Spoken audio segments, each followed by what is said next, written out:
good. We are still alive and have successfully skipped into Terra 2's orbit. I reported as much to Phineas Wells, but he has not responded. Perhaps you should check in on him. Ugh. I feel like my stomach's still back where the ship used to be. I need a hard drink and a long nap.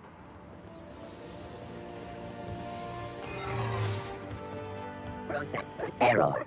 Hulk crew data not found. Identify yourself. Error. Hibernation pod access is illegal. State your employer. Registered. A fine of 10,000 bits will be assessed in your corporation's ledger for failure to follow proper hibernation pod procedures. Thank you for your cooperation.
Captain, I am receiving a transmission from Dr. Wells.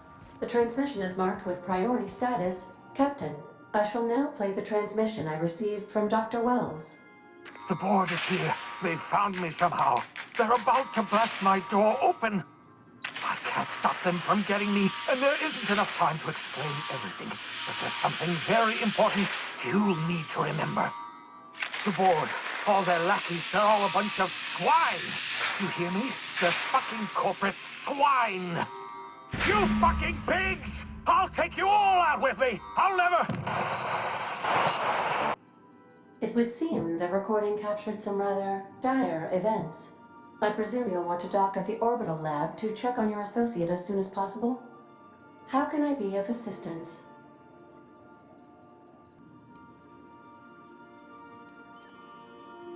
I request you do not wake me if I am sleeping upon your return.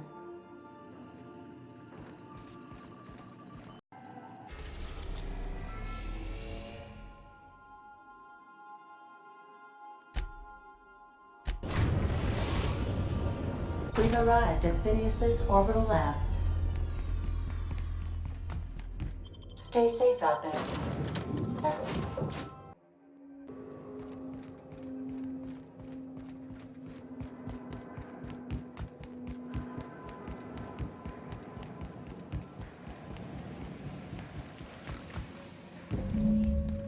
Looking for your friend? Yes.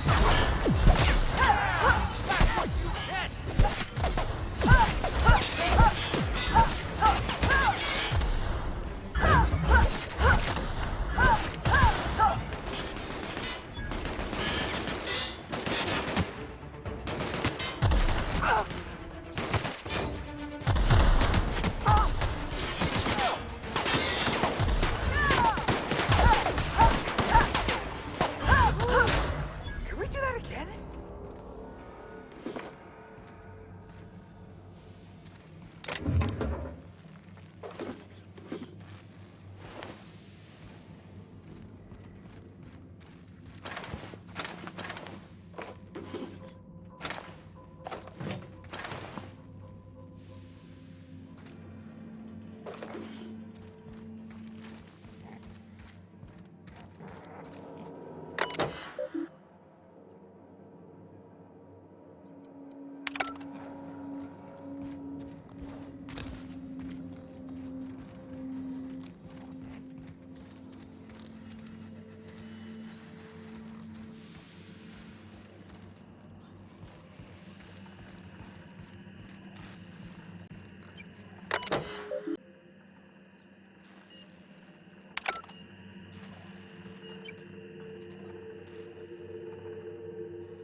Welcome aboard, Captain. Captain, as it appears we may soon be embarking for a maximum security prison planet, I believe the crew would like to speak with you to, as you humans put it, air some concerns.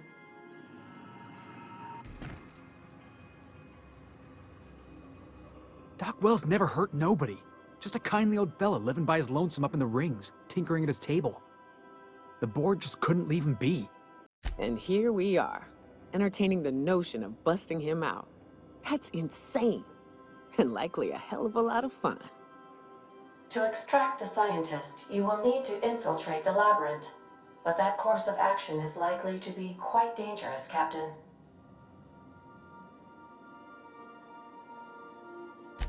I am programmed to warn you whenever you exhibit inclinations toward risky behavior. Breaking into Tartarus will not be easy. Getting in is the simple part. It's getting out again that's the trouble.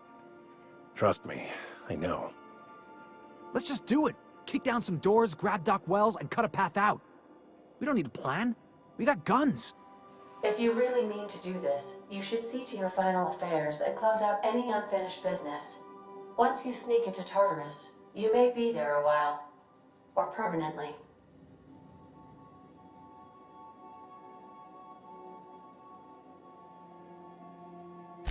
Got my trusty tossball stick, got my ass-kicking boots.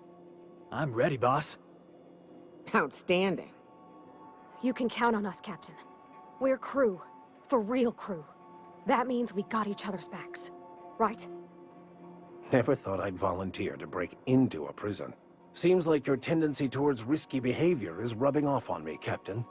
Command not recognized. Waiting on your command, Captain. Can we talk?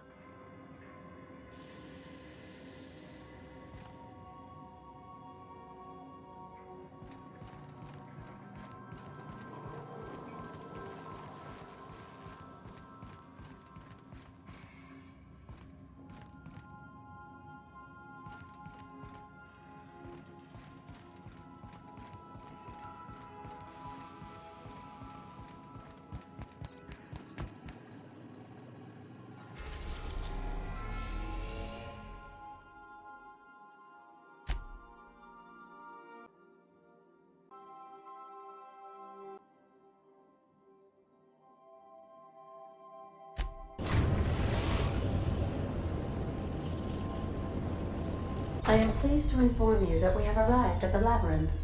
Please be advised that the punishment for trespassing is execution. Please be advised that electrical storms on the surface of Tartarus make departure impossible at this time. Resident count is as follows: 3,071. Resident deaths, including but not limited to executions, are as follows: 1,684. Resident escapes are as follows: 0. The interior can be chilly. Take a scarf with you, Captain. I would also ask that you leave your captain's ID with me, in the event that you do not return. I can make the assurance that I will not leave with another captain unless you do not return within 876,541,652 hours. Oh, speak of the devil. Captain, I am receiving a transmission from the prison's docking authority now. Attention, unauthorized spacecraft. This is a maximum security installation. Your presence here is an explicit violation of UDL corporate policy. You are hereby confined to your docking platform until a ticket detailing your crimes has been filed and notarized, at which point your vessel will be seized and you will be executed.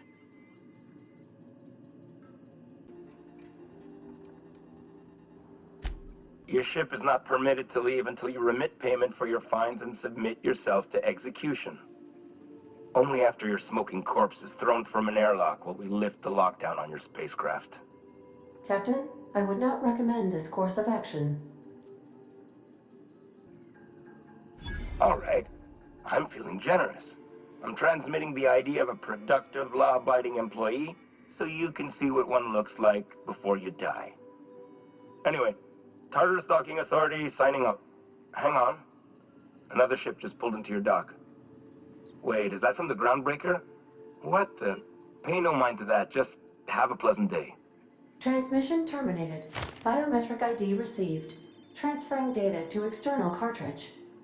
How can I be of assistance?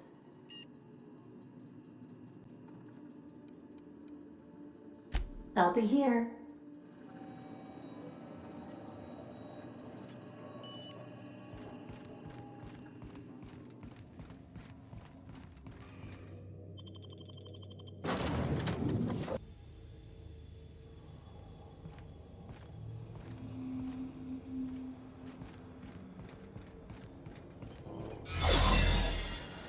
The captain did right by us once.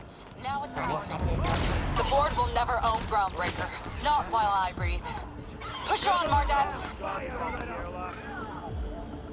Stay down.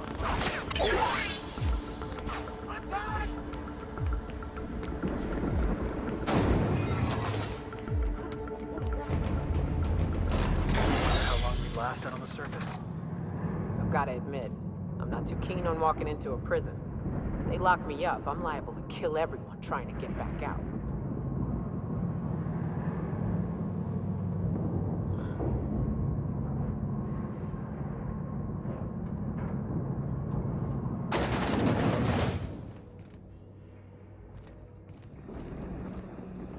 Whew.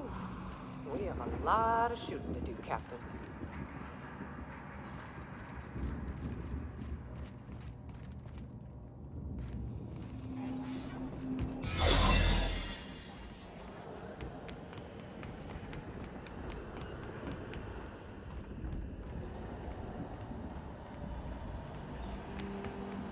Keep your eyes up.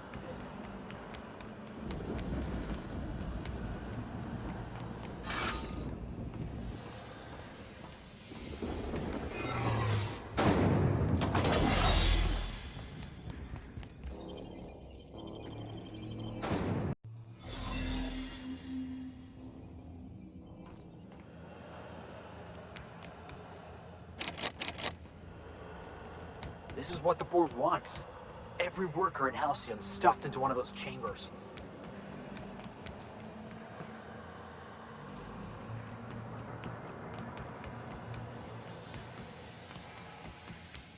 Are you new here? I didn't think we were hiring more staff.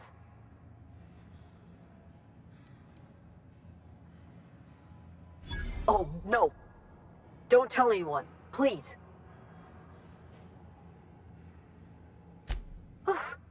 Thank you.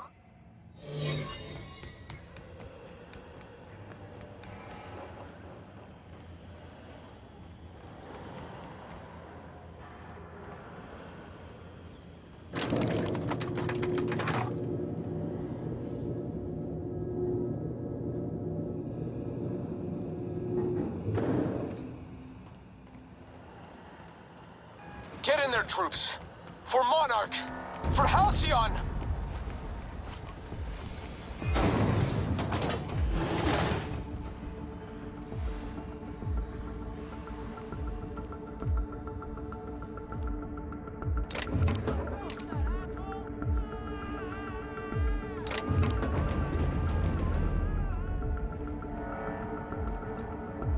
Hold it. Something about you doesn't look right. No, I meant your uniform. There's something about it. Aw, damn. Lucky you.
adjacent automech.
fuss is about a blasted lab coat. Your execution brought to you by company ammo. Pathetic. Waste of company. Are you new here? I didn't think we were hiring more staff.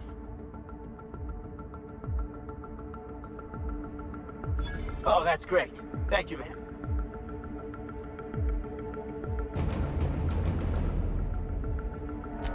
Yes, ma'am.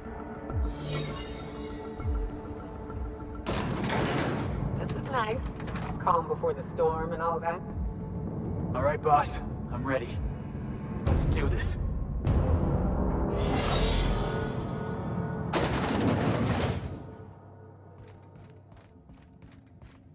Captain, you have an uncanny talent for complicating my life.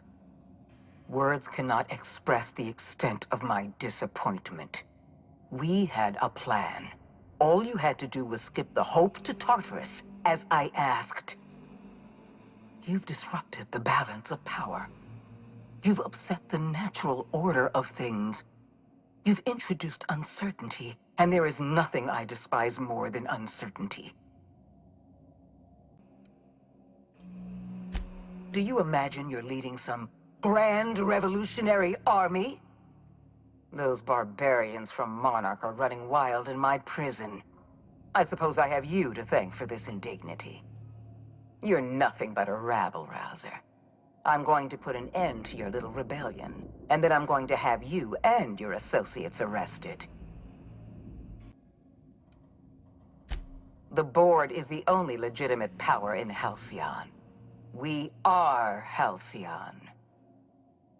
I admit I miscalculated the extent of your influence. The board's plan never accounted for you. This is a mistake I intend to correct. I have Dr. Wells in my custody. Once I've secured his cooperation, I can move forward with the program. I can repair the damage you've done. I can set things right. Fair enough. I'm giving you exactly one chance to parley with me. Yes, I'm quite aware of your brazen act of corporate vandalism. By the way, those test subjects you killed, they died in agony. My scientists assure me they can recover the data you've destroyed. You've succeeded in temporarily delaying our research. Nothing more.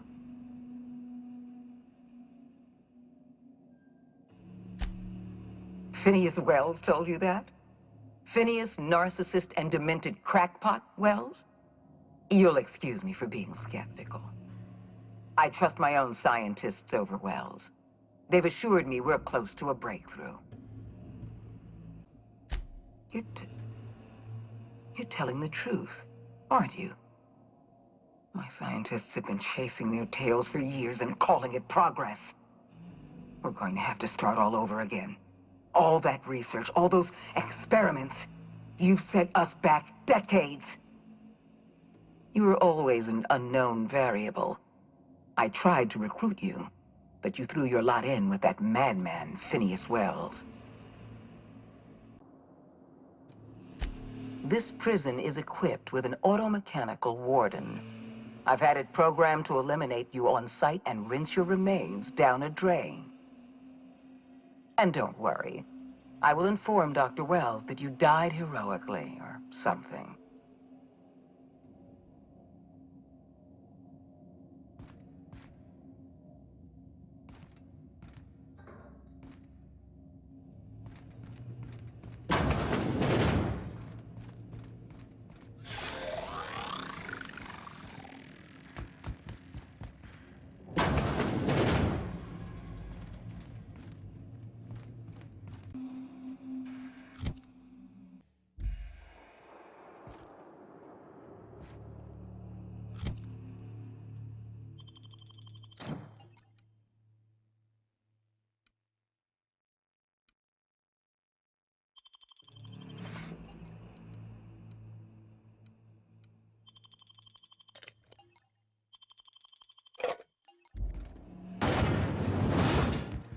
Looks like we're through.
Why won't you just die?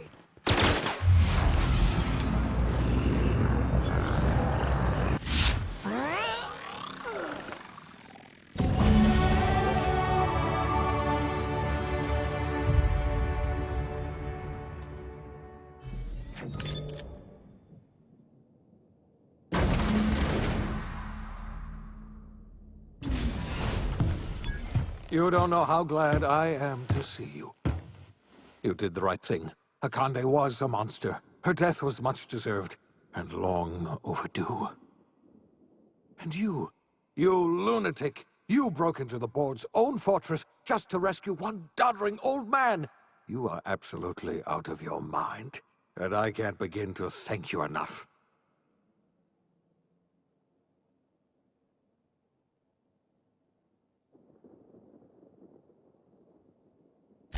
I'm all right, thanks to you. Akande wanted my cooperation. I'm quite sure she would have beaten it out of me if you hadn't arrived. You've broken the board's stranglehold on this colony, and you saved my life. But there's still so much we have yet to accomplish. You and I are going to have to work harder than ever to save Halcyon. I'm afraid the situation is far worse than any of us ever anticipated.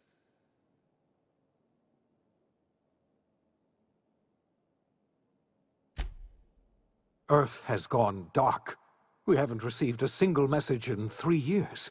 There's been no communication, no signals, nothing. 2 years ago, the Earth's Directorate's frigate disappeared on their way back to Earth. We don't know what they discovered when they arrived, or if they arrived at all. Hold on, Doc. Are you telling me the Earth went dark 3 years ago, and the board's just been covering this up? They've been incredibly effective at concealing the truth. Right now, the only people in the colony who know are standing in this room. So we've got to make do on our own. Seems to me that'll make us stronger in the end anyhow. You're quite right. We've got no choice but to make do on our own. We're in serious trouble, my friend. Do you know what this means for Halcyon? We can't rely on Earth for support anymore. We've been cut loose. We're entirely on our own.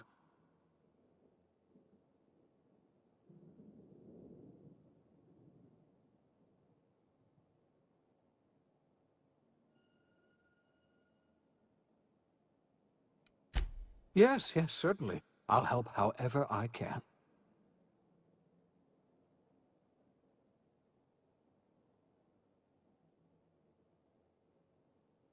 I don't know what happened, but something must have gone horribly wrong. I don't know why Earth's gone silent. I don't even know if Earth exists anymore. We have no connection back to Earth, and return is likely impossible.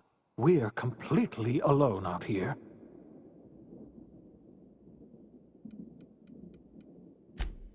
Yes, we do. You've done a marvelous thing. You've succeeded where anyone else would have failed, including me. We must begin the revival process immediately, starting with the Hope's brightest minds, and then we're going to fix this damn colony, one problem at a time. We're going to need a leader, and I can't imagine a better person for the job than you. What do you say, old friend? Will you help us?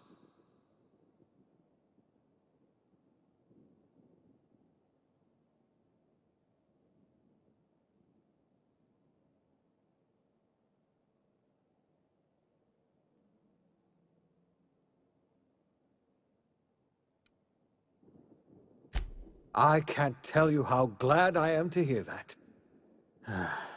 When I revived you, I thought we were going to save this colony all by ourselves. But I was wrong. We can't save Halcyon on our own. We're all going to have to pull together, somehow. We are not a colony anymore. Our last connection to Earth has been severed. I don't know if we'll survive, but we're going to have to try our best.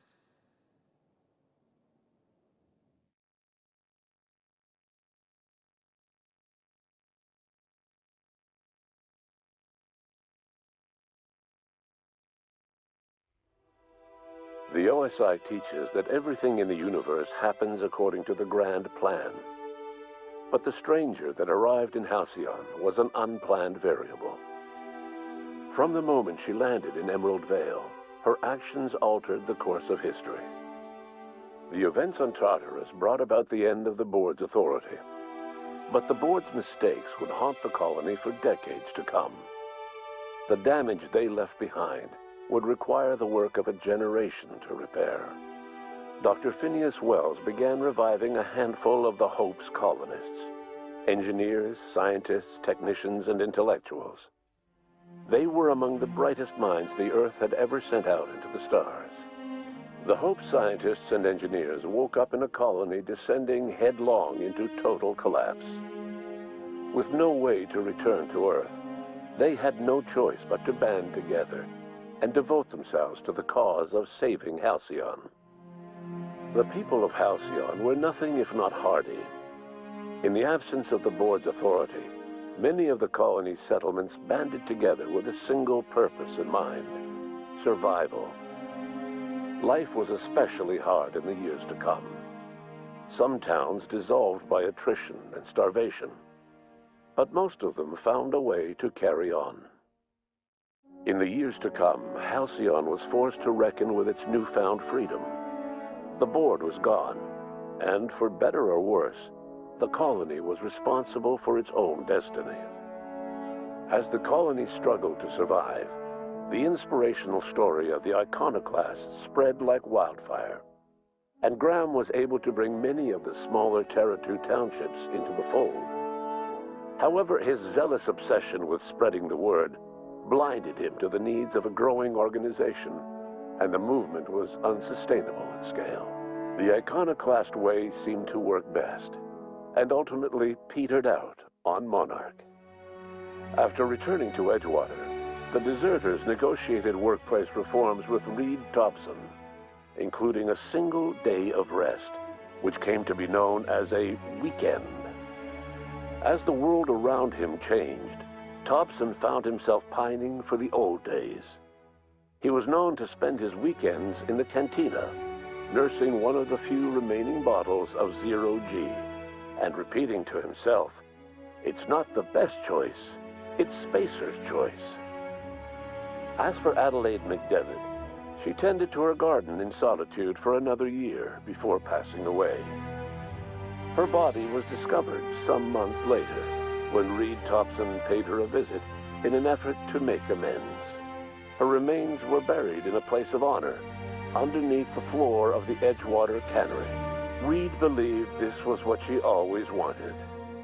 Under the leadership of Junlei Tennyson, the groundbreaker held firm against corporate influence. The ship's mechanical stability gave Junlei the time to educate a promising generation of engineers, schooled in her family's traditions. The future of the groundbreaker looks promising.